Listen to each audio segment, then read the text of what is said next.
Alors, on va parler de l'ortie, et notamment, je vais vous lire un petit extrait d'un livre de Bernard Bertrand, Les secrets de l'ortie, donc le compagnon végétal, c'est la 10e édition. Donc, les éditions de Terran, volume 1. Je vous lis le quatrième de couverture pour que vous puissiez vous faire une idée.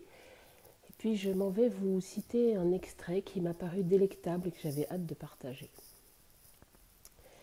Bien peu de disciplines échappent aux compétences de l'ortie.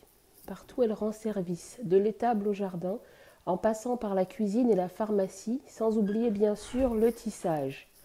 Cette anthologie n'a d'autre ambition que de dévoiler tous ces secrets oubliés, recettes à la pluie, pour que vous puissiez enfin profiter de cet irremplaçable trésor naturel.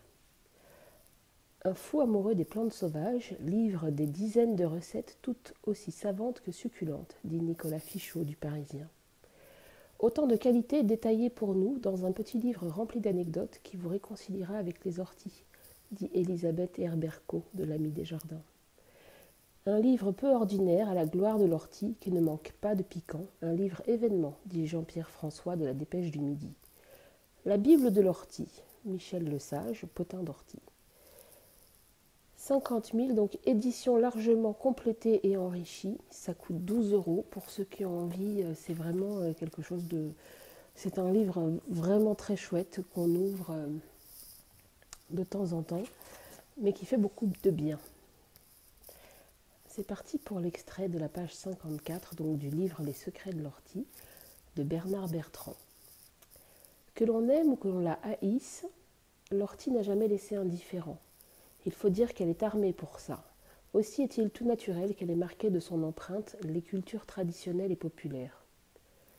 Vous trouverez d'autres dictons, sentences, croyances, etc., égrenés au fil des chapitres, applications agricoles, médecine d'hier, d'aujourd'hui, art culinaire.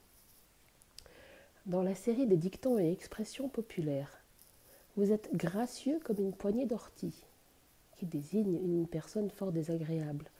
Vous êtes une vraie poignée d'ortie. Qu'on vous tâte, à n'importe quel bout, vous piquez toujours. Il est aussi cru qu'une ortie, vif comme un pape dans une touffe d'ortie. La femme est sensible à l'ortie, qui se laisse approcher et qui pique d'abord.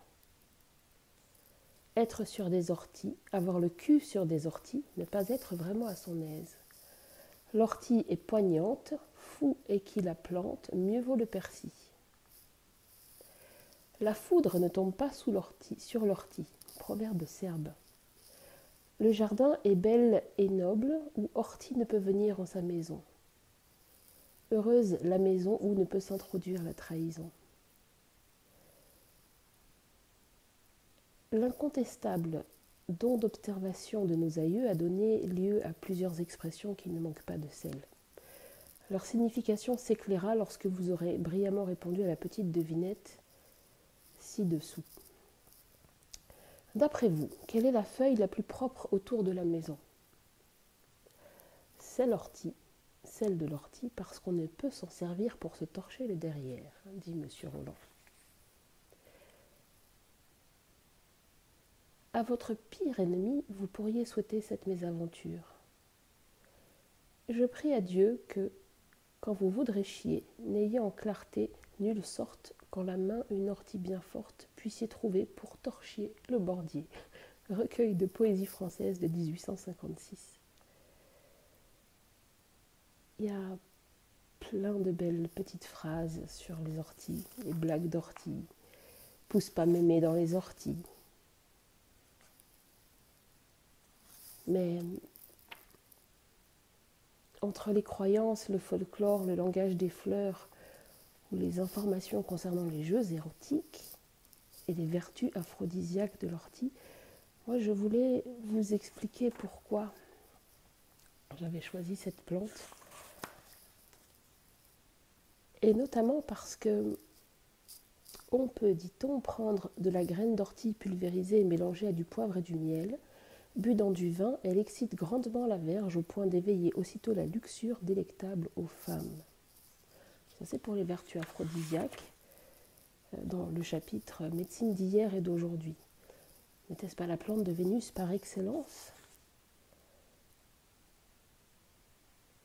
Les danseuses de Cadix sont un stimulant pour les amoureux languissants et ont le même effet que les orties pour fustiger les hommes riches et leur redonner l'amour de la vie.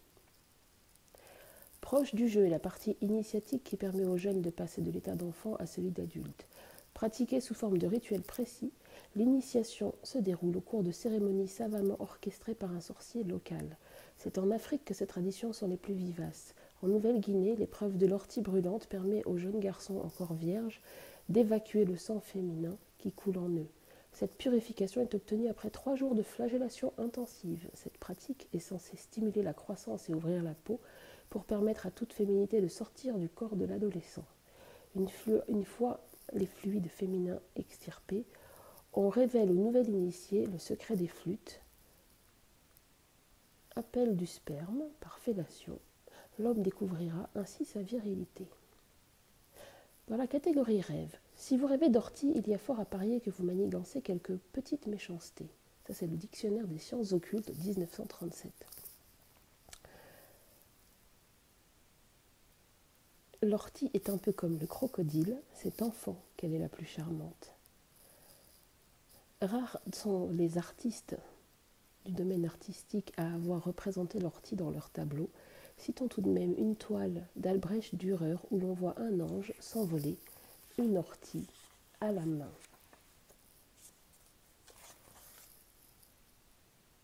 Dans la catégorie légendes et superstitions, l'ortie est-elle une créature divine? Sans doute, si l'on en croit cette strophe. Si tous les rois se présentaient dans leur force et leur splendeur, ils ne sauraient faire pousser une feuille d'ortie. Andersen dans l'Éclopée.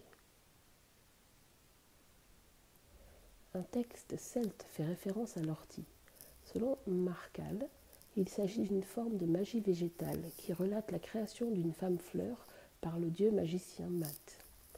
Quand je vins à la vie, mon créateur me forma par le fruit des fruits, par les primroses et les fleurs de la colline, par les fleurs des arbres et des buissons, par les fleurs de l'ortie. J'ai été marqué par Mat.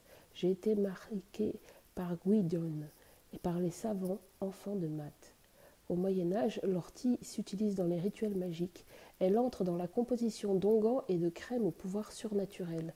On s'en sert indifféremment pour attirer les poissons, chasser les esprits malins, se préserver du diable et des fantômes ou damner un innocent. Des plants d'ortie répandus dans la maison chassent les mauvaises influences. Un bouquet d'ortie fraîche glissé sous le lit d'un enfant malade aide à sa guérison.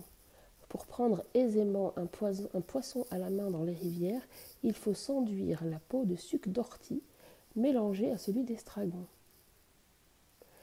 Pour chasser la peur, on tenait en main un bouquet d'ortie et d'aquilée millefeuille, ou en variante, on tenait sur soi simplement un bouquet d'ortie. Les Islandais croient que cette plante, qu'ils nomment Nelta, a la vertu de préserver des sortilèges et ils conseillent d'enformer des verges pour frapper les sorciers à nu. Enfin, sa présence était censée chasser les grenouilles des ruchers. L'histoire ne dit pas si les grenouilles de bénitier, ces saintes femmes, y étaient également sensibles. La petite astuce pour finir cette petite dégustation.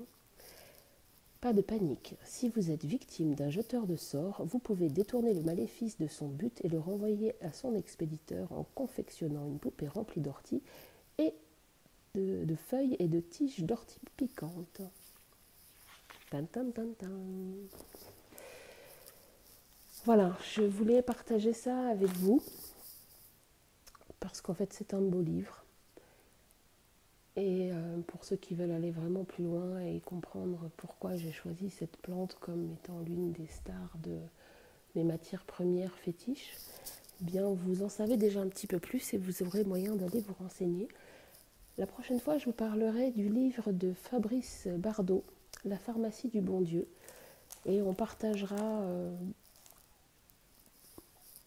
quelques petites minutes pour discuter des vertus de plantes et puis peut-être, pourquoi pas, certaines tisanes, comme la tisane carminative, la tisane dépurative, la tisane du centenaire, la tisane digestive, fortifiante, la tisane pectorale, purgative, somnifère.